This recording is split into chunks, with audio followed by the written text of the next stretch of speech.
Alors, dans cette première vidéo, j'ai décidé de présenter l'apologétique. Donc, l'apologétique, c'est la défense rationnelle, intellectuelle de la foi chrétienne. Alors, pourquoi? Parce que j'ai déjà beaucoup parlé de ce sujet dans mes articles et dans mes posts, et je continuerai à le faire, mais voilà, je me suis dit que c'était peut-être pas clair pour tout le monde. Donc voilà, je voulais faire une présentation accessible, une bonne fois pour toutes dans une vidéo. Donc voilà, c'est parti. Alors, d'abord, le plan. En grand 1, on va voir qu'est-ce que c'est, la définition de l'apologétique. Grand 2, ses étapes. Grand 3, où est-ce qu'on en parle dans la Bible. Grand 4, à qui est-ce que ça s'adresse. Grand 5, pourquoi est-ce qu'elle est importante. Grand 6, des objections, et je donnerai des réponses. Grand 7, des exemples de croyants connus qui ont fait de l'apologétique ou qui la pratiquent aujourd'hui. Et grand 8, des ressources accessibles pour commencer. Bon, l'apologétique, qu'est-ce que c'est? C'est la discipline, la matière, donc c'est comme à l'école, hein, il y a des matières, les mathématiques, les SVT, le français. C'est une matière qui cherche à défendre la foi chrétienne de façon intellectuelle, c'est-à-dire de montrer qu'elle est raisonnable et pas débile, stupide. Alors, d'où vient ce mot compliqué? Il vient du mot grec apologia, qui signifie défense verbale. En fait, ce mot, on peut l'utiliser notamment dans le contexte d'un tribunal lorsque quelqu'un est accusé et va se défendre, voilà, devant ses accusateurs. Par exemple, on a Paul dans la Bible, dans Acte 24, l'apôtre Paul, qui va se défendre contre ses accusateurs devant le gouverneur Agrippa. Et là, voilà, on voit clairement ici Paul qui prend la parole pour défendre sa cause. Voilà, c'est là qu'on trouve le mot apologia. Donc, de même que Paul s'est défendu face à ses accusateurs, de la même façon, on peut convoquer, entre guillemets, la foi chrétienne au tribunal de la raison. Et voilà, l'apologétique aura pour but de montrer que la foi chrétienne n'est pas ce qu'on l'accuse d'être. Donc, elle n'est pas débile, mais vraiment intelligente et vraie. Un exemple de question auquel on répond, hein, quand on fait de l'apologétique: si Dieu existe, pourquoi le mal? La science a montré qu'on n'a plus besoin de Dieu. Est-ce que Dieu existe? Est-ce que la Bible est falsifiée?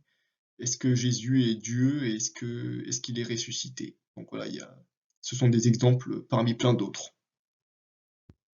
L'apologétique, elle se découpe en plein de, ouais, c'est ça, elle se découpe en plein de domaines.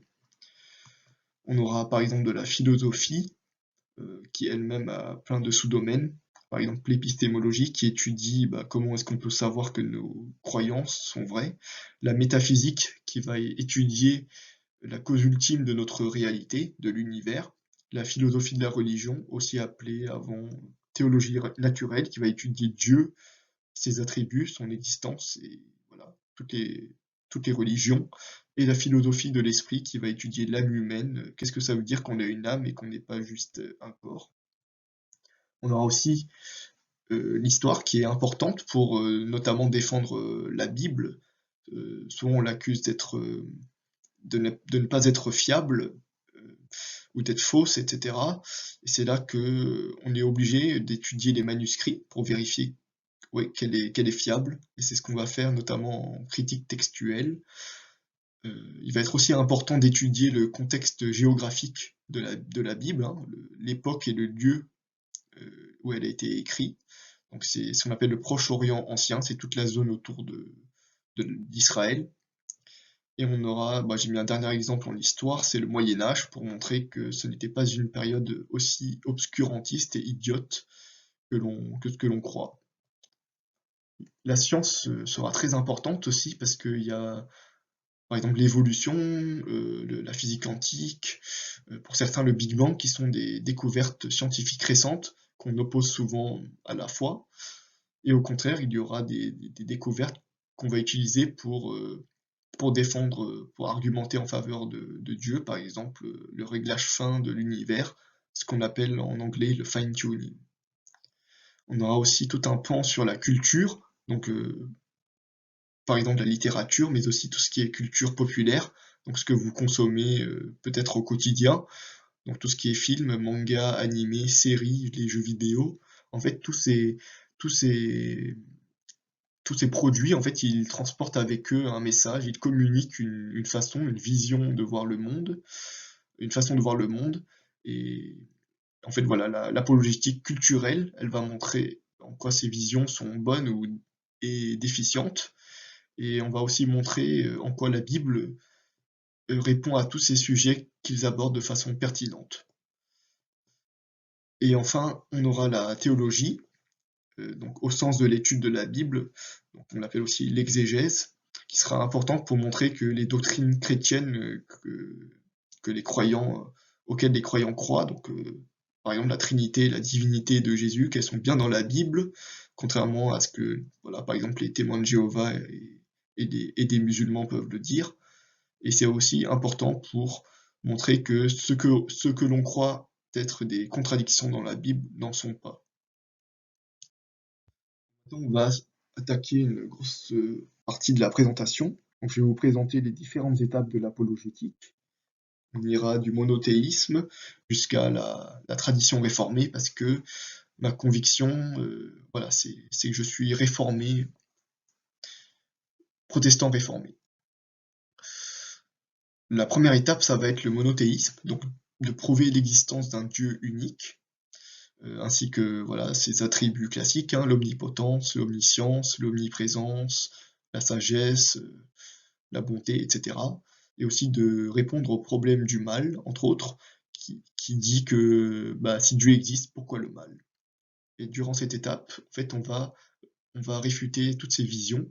D'abord l'athéisme, qui dit que Dieu n'existe pas, l'agnosticisme, qui dit qu'on ne peut pas savoir si Dieu existe ou pas, par exemple c'est l'avis de Kant, le polythéisme, qui dit qu'il existe en fait plusieurs dieux, donc par exemple les dieux grecs et romains, et le panthéisme, qui dit que l'univers et Dieu, c'est un peu la même chose, que l'univers, c'est Dieu, enfin voilà. C'est un peu tout ce qu'on trouve dans les religions asiatiques. Du coup, l'étape suivante, on en a besoin parce que à ce stade-là, le monothéisme, on ne sait pas encore, bah, c'est quel Dieu unique qui est le vrai. Est-ce que c'est le Dieu musulman? Est-ce que c'est le Dieu juif? Ou est-ce que c'est le Dieu chrétien? Donc pour cela, l'étape suivante, ça va être de prouver que le christianisme est vrai, et donc que c'est le Dieu des chrétiens qui est le vrai, le véritable. Pour cela, on va s'attarder à défendre tous ces points spécifiques au christianisme. Donc voilà, on a la résurrection de Jésus, le fait que Jésus est Dieu, sa divinité, la fiabilité de la Bible, qu'elle n'est pas falsifiée, comme le prétendent par exemple les musulmans et les athées, l'origine divine de la Bible, qu'elle est vraiment inspirée de Dieu et sans erreur. Et ensuite, on va aussi montrer que les mystères de la foi chrétienne, donc la Trinité et l'incarnation, ne sont pas contradictoires. Et en cela, on va s'opposer à voilà, tous ces courants marqués ici.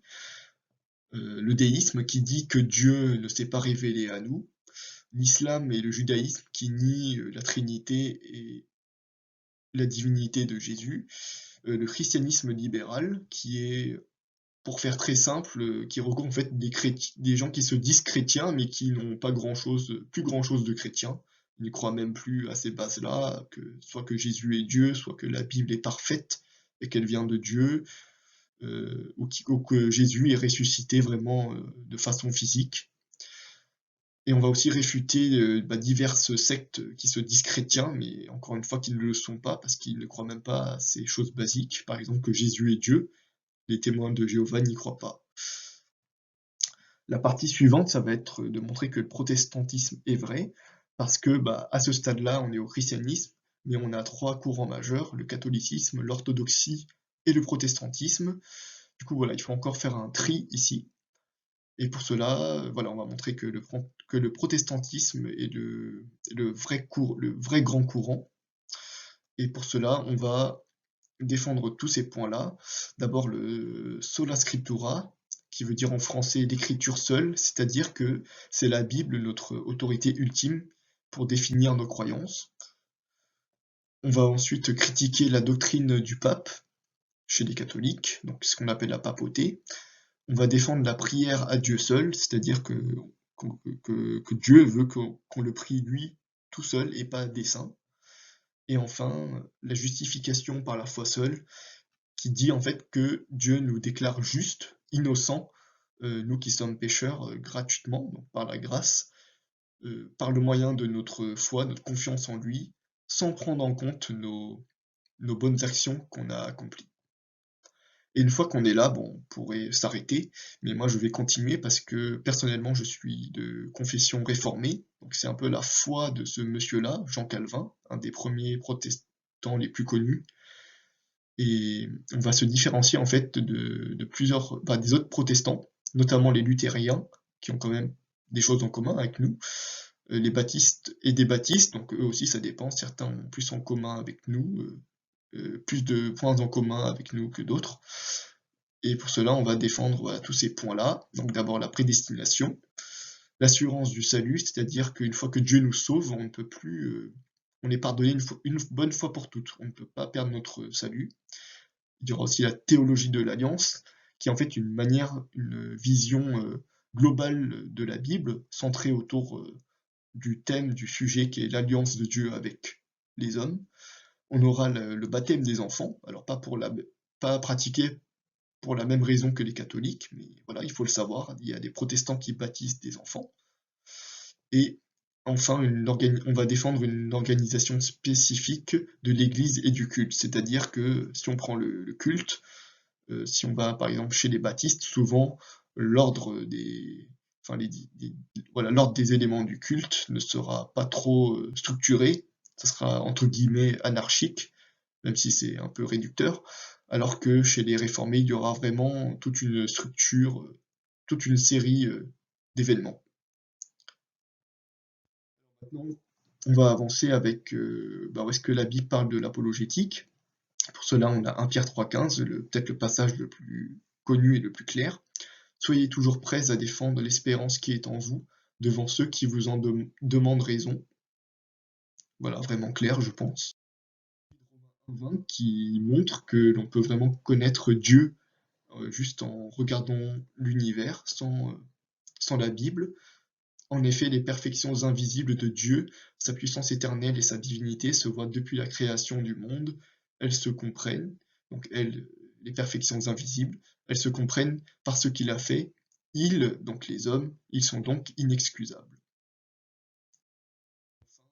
17, hein, c'est le fameux discours de l'apôtre Paul face aux Athéniens.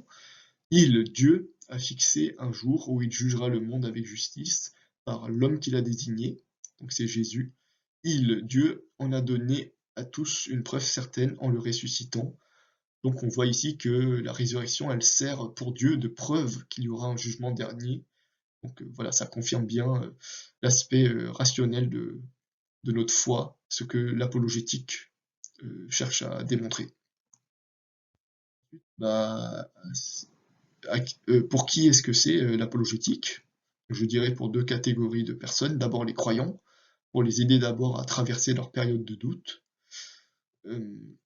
Ensuite pour les aider à répondre aux questions de leurs proches, hein, qu'ils soient croyants ou non-croyants. Et la deuxième catégorie, c'est les non-croyants qui se posent des questions, soit par simple curiosité, votre collègue, votre ami, ou alors parce qu'ils sont vraiment en recherche spirituelle, qu'ils visent peut-être la conversion.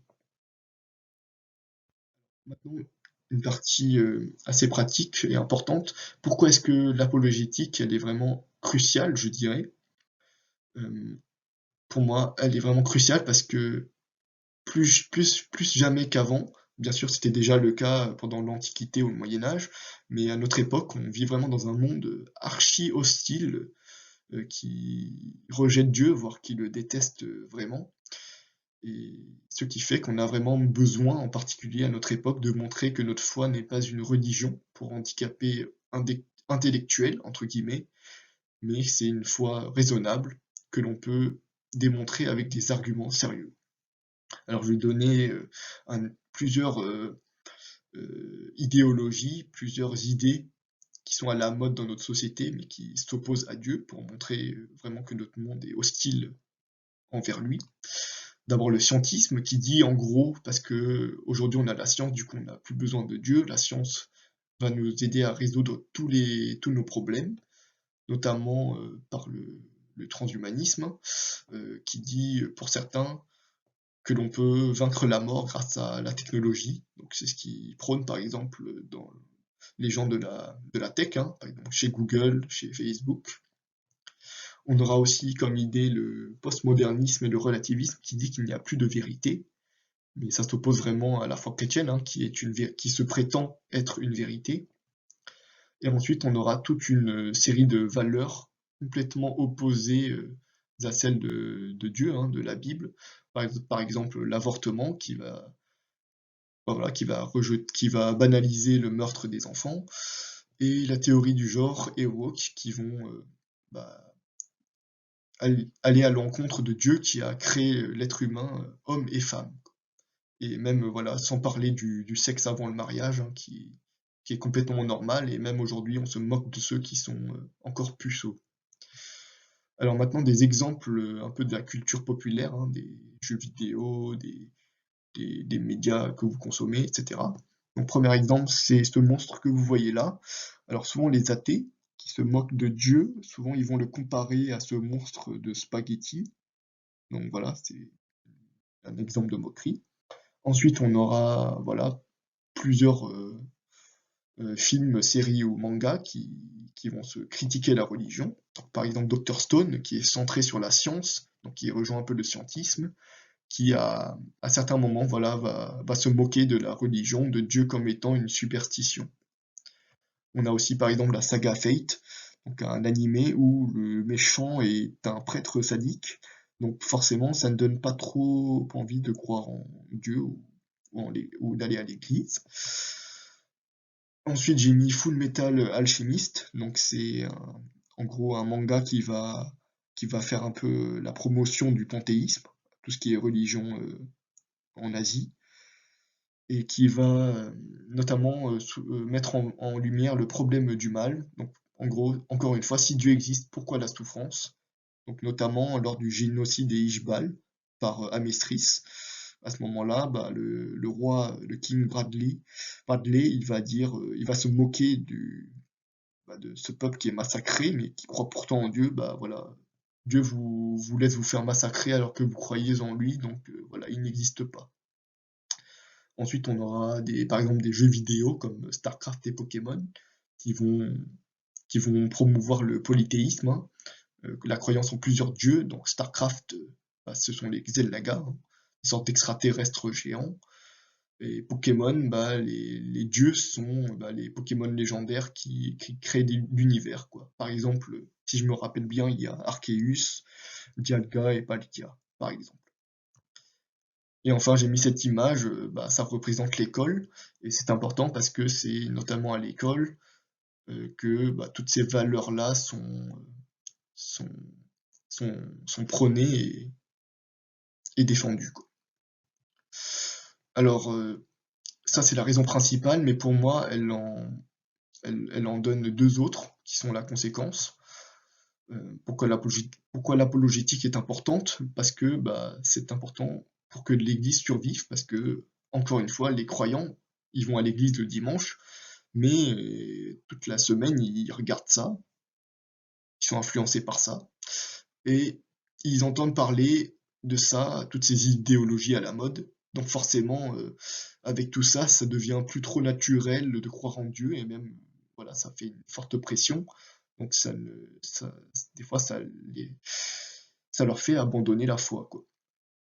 Et ensuite, la deuxième raison, c'est que voilà, l'apologétique, elle est importante pour gagner des gens à Christ. Donc, elle permet en gros, de leur faire connaître l'amour de Dieu, notamment parce que, bah, encore une fois, tout ça, c'est vraiment des barrières qui entourent le non-croyant.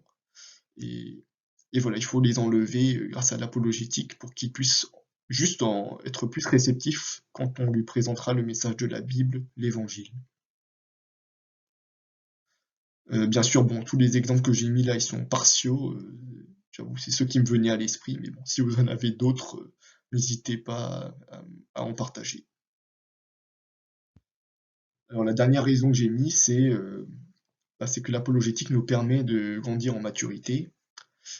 parce qu'elle nous fait réfléchir en fait sur des sujets profonds et pas juste superficiels. Donc, par exemple, Dieu, qui il est, le bien et le mal, l'âme, Jésus-Christ.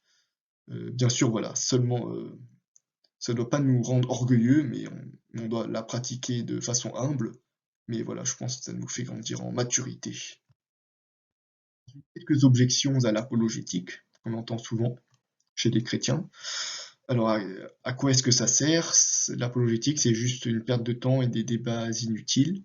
Alors, dans certains cas, oui, parce que les gens, des fois, ils posent des questions juste pour vous coincer, ou voilà, ça sert un peu à rien, quoi. C'est un dialogue de sourds, mais pas pour tout le monde. Pour certains, c'est justement une discussion intelligente qui leur permettra de ensuite s'ouvrir à l'évangile, quoi. Par exemple, on a dans Acte 18 Apollos, un chrétien, qui prouvait que par les Écritures, donc par la Bible, que Jésus est le Christ. Donc, et ensuite, on a voilà, plusieurs exemples de non-croyants assez connus qui se sont convertis grâce à des arguments, pas que, mais en partie grâce à des arguments. Par exemple, C.S. Lewis, voilà, qui est devenu chrétien alors qu'il était, je crois, athée avant, notamment grâce à son ami Tolkien, hein, qui a écrit Le Seigneur des Anneaux. On a le journaliste Lee Strobel, qui a fait une enquête pour montrer que Jésus n'était pas ressuscité, mais finalement, voilà, il défend que Jésus est ressuscité maintenant. Et ensuite, on a voilà, deux philosophes athées avant, qui sont aussi devenus chrétiens, donc Guillaume Bignon et Edward Feser, même si Feser est catholique. Une autre objection, c'est bah, à quoi est-ce que ça sert l'apologétique? Il n'y a que Dieu qui peut convaincre. Alors effectivement, face à quelqu'un qui veut se voiler la face, entre guillemets, qui est obstiné, donc en fait qui est enfermé entre guillemets dans son péché, les arguments ne suffisent pas. On a besoin d'une action surnaturelle de Dieu pour qu'il vienne toucher les cœurs. Mais le fait est que Dieu peut se servir d'arguments comme un instrument pour convaincre des gens. De même comme c'est marqué là dans Acte 16, Dieu qui ouvre le cœur de Lydie quand l'apôtre Paul lui prêche l'évangile. Maintenant, je vais vous présenter rapidement des exemples du passé, des chrétiens qui ont pratiqué l'apologétique. Donc Athanas, par exemple, qui a défendu que Jésus est Dieu et incarné. Augustin, qui est très connu, hein, qui a écrit des confessions tellement connues que j'ai trouvé ce livre au CDI de mon lycée, qui a défendu notamment la Trinité et le salut par la grâce de Dieu contre les Pélagiens. Et Thomas d'Aquin, un grand philosophe du Moyen-Âge, théologien et philosophe, qui a beaucoup mis l'emphase sur l'harmonie entre la foi et la raison, que la foi n'est pas débile mais intelligente, et qui est connu en partie pour ses preuves de l'existence de Dieu. Alors bien sûr, il y en a plein d'autres. Il y a par exemple Duns Scott et Leibniz sur l'existence de Dieu, Pascal, très connu pour son livre Les Pensées, Martin Luther, très connu pour sa défense du protestantisme face aux catholiques, et Jean Calvin et bon pareil, et Jean Calvin et Francis Turtin pour la défense de la foi réformée, par exemple. Alors maintenant, on va avoir des exemples plus actuels hein, du XXe, XXIe siècle. On a par exemple C.S. Lewis, donc l'auteur de Narnia, qui est aussi un très grand écrivain hein, qui a écrit plein de livres. On a l'apologète professionnel William Lane Craig, donc, aux États-Unis, c'est-à-dire que lui, chaque jour, il fait des vidéos, il écrit des articles, il écrit des livres pour défendre la foi chrétienne. Et il fait aussi des débats, un peu des débats qui ressemblent à ceux qu'on a au présidentiel, hein. Par exemple Zemmour contre Mélenchon. Lui, voilà, Craig, il fait des débats contre des athées devant tout le monde. On a aussi Timothy Keller, qui est un pasteur connu, encore une fois aux États-Unis, qui a écrit notamment le best-seller connu La raison est pour Dieu. Et encore une fois, il y en a plein d'autres. Par exemple, pour ses réponses aux musulmans, on a Nabil Qureshi, on a Edward Feser pour la philosophie, et on a ces trois auteurs, ces trois personnes-là en France. Donc Yannick Imbert, qui est spécialiste sur la culture, Et sur l'œuvre de Tolkien, donc l'auteur du Seigneur des Anneaux, on a aussi Lydia Jaeger, qui est professeur à l'Institut biblique de Nogent, qui est connu aussi pour son expertise sur le lien entre la foi et la science. Et enfin, Guillaume Bignon, qui est spécialiste sur la prédestination en gros et le libre arbitre. Comment est-ce qu'on peut concilier les deux? Alors, enfin, des ressources pour commencer, hein, des ressources accessibles. Alors tout d'abord, j'ai mis une liste ici de 800 ressources gratuites. En gros, j'ai regroupé tout ce que j'ai trouvé sur internet, sur l'apologétique en français, qui était gratuit. Donc il y a un peu de tout, des articles, des podcasts, des conférences, des débats, des sites internet et des blogs et des chaînes YouTube. Donc voilà, n'hésitez pas à trouver le lien dans la description. Vous pouvez aussi commencer par ce livre-là, La foi a ses raisons, de Guillaume Bignon, le même qu'avant. En fait, c'est voilà, bah, l'auteur raconte sa conversion au christianisme dans une biographie, et on y trouve voilà beaucoup de d'apologétique en passant. On a aussi bah, ce classique de C.S. Lewis, Les fondements du christianisme, là où il présente bah, les principales doctrines de la foi chrétienne. Et en même temps, il donne des arguments pour montrer qu'elle est raisonnable. Enfin, on a ce gros dictionnaire qui est plutôt à consulter quand on a une question précise, plutôt qu'à lire du début à la fin, qui est édité par Lydia Jaeger, donc la même personne qu'avant, et Alain Nissus. Donc voilà, vraiment très complet, qui aborde un peu tous les principaux sujets, quoi. Merci pour votre attention, c'était un peu long. Donc n'hésitez pas à liker, à vous abonner, à partager. Et voilà, n'hésitez vraiment pas si vous avez des questions ou juste si vous avez des conseils à me donner pour la suite. Voilà, salut!